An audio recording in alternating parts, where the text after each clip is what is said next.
En medicina a veces pasa algo muy curioso.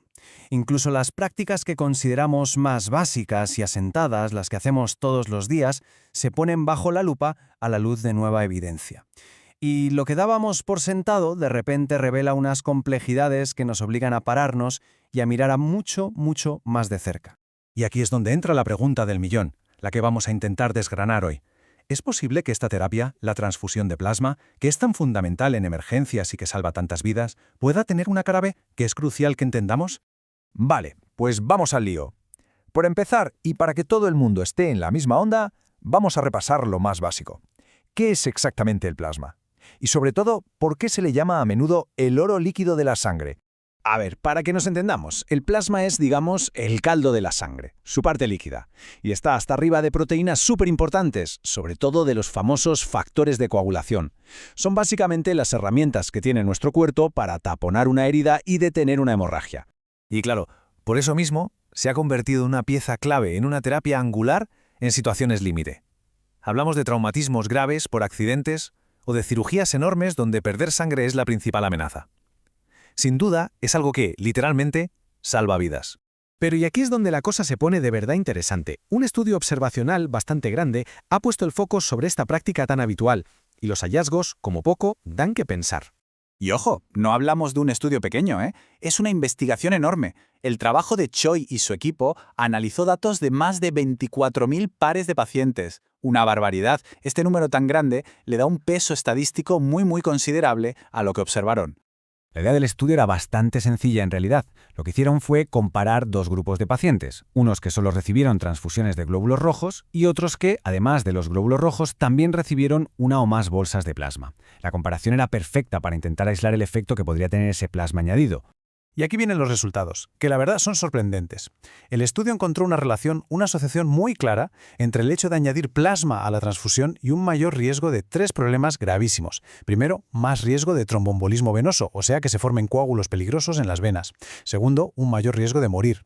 Y tercero, más riesgo de una cosa terrible llamada coagulación intravascular diseminada, que es cuando se empiezan a formar microcoágulos por todo el cuerpo. La gran pregunta entonces es, ¿hay alguna razón biológica que explique esto? ¿Tiene sentido que el plasma pueda causar estos problemas o es solo una extraña casualidad estadística? Pues la ciencia nos dice que sí, podría haber una explicación bastante lógica. Pensemos un segundo en la biología. El objetivo principal del plasma es precisamente ese, ayudar a que la sangre coagule. Viene cargado de factores que son como el pegamento que une las plaquetas, por ejemplo, el factor 8. Esto es genial para frenar una hemorragia, claro. Pero la teoría es que en algunos pacientes este empujón podría ser demasiado fuerte, inclinando la balanza y provocando que se formen coágulos donde no deberían. Claro que, como en toda buena ciencia, aquí es donde tenemos que empezar a dudar y hacernos más preguntas. Porque encontrar una asociación es una pista, una muy importante, pero no es la prueba definitiva de nada. Y esta frase es la clave de todo. Nos recuerda algo fundamental que a veces se nos olvida, que dos cosas pasen a la vez no significa que una cause la otra. Es la famosa diferencia entre correlación y causalidad. A ver, pensemos en los pacientes que reciben plasma. Normalmente son los que están más graves, los que tienen otras enfermedades de base que ya de por sí aumentan su riesgo de formar trombos. Así que, ¿y si el plasma no es la causa, sino simplemente una señal de que ese paciente ya estaba en una situación de mucho más riesgo? Es decir, ¿el verdadero culpable podría ser lo grave que estaba el paciente, no la transfusión en sí? Y por si fuera poco, la cosa se complica todavía más. Porque el plasma no es solo un acelerador de la coagulación, es un sistema con un equilibrio muy delicado. También lleva anticoagulantes naturales como la proteína C o la antitrombina, que actúan como frenos. Esta doble naturaleza, este tira y afloja, hace que la relación directa entre transfundir plasma y provocar un trombo sea muchísimo más enrevesada de lo que parece a simple vista. Ahora, vamos a alejarnos un poco para ver el cuadro completo, porque esta preocupación sobre el plasma no es un caso aislado. Forma parte de una conversación mucho más grande y muy actual dentro de la medicina. Y esta afirmación es muy contundente. Cada vez hay más acuerdo en que, en general, las terapias de transfusión, y aquí se incluye el plasma, se usan con demasiada alegría. Muchas veces sin que haya una evidencia científica sólida que demuestre que realmente van a ayudar en ese caso concreto. Y es que el riesgo de trombos no es el único que hay sobre la mesa. Hay otras complicaciones graves, muy conocidas, asociadas al plasma, que a menudo no se tienen tan en cuenta, como el TRALI, una lesión pulmonar aguda muy seria, o el TACO, que es básicamente una sobrecarga de líquido en el sistema circulatorio. Y para que nos hagamos una idea de que esto no es algo rarísimo, el TACO, esta sobrecarga circulatoria, puede aparecer en más de un 4% de los pacientes que reciben transfusiones en la UCI o en un quirófano. O sea que es un riesgo real, medible y nada despreciable. Entonces, después de todo esto, ¿en qué punto estamos? ¿Significa que deberíamos dejar de usar plasma? Pues no. La respuesta, como casi siempre en medicina, tiene muchos más matices.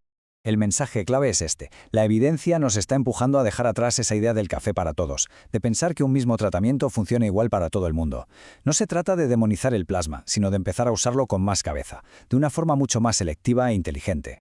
Y es que el futuro de la medicina va precisamente por ahí, hacia un manejo de la coagulación que sea mucho más preciso, mucho más personalizado. Esto significa usar alternativas, como concentrados de factores de coagulación específicos, guiarnos por análisis hechos al momento, al lado del paciente, y crear protocolos de transfusión que sean un traje a medida para cada persona y cada situación. Y todo esto nos deja con una pregunta final, que es casi filosófica. Este caso del plasma resume a la perfección uno de los mayores desafíos de la práctica médica. ¿Cómo gestionamos la incertidumbre? ¿Cómo equilibramos los beneficios demostrados de una terapia con las nuevas señales de alarma para tomar siempre la mejor decisión posible para la persona que tenemos delante?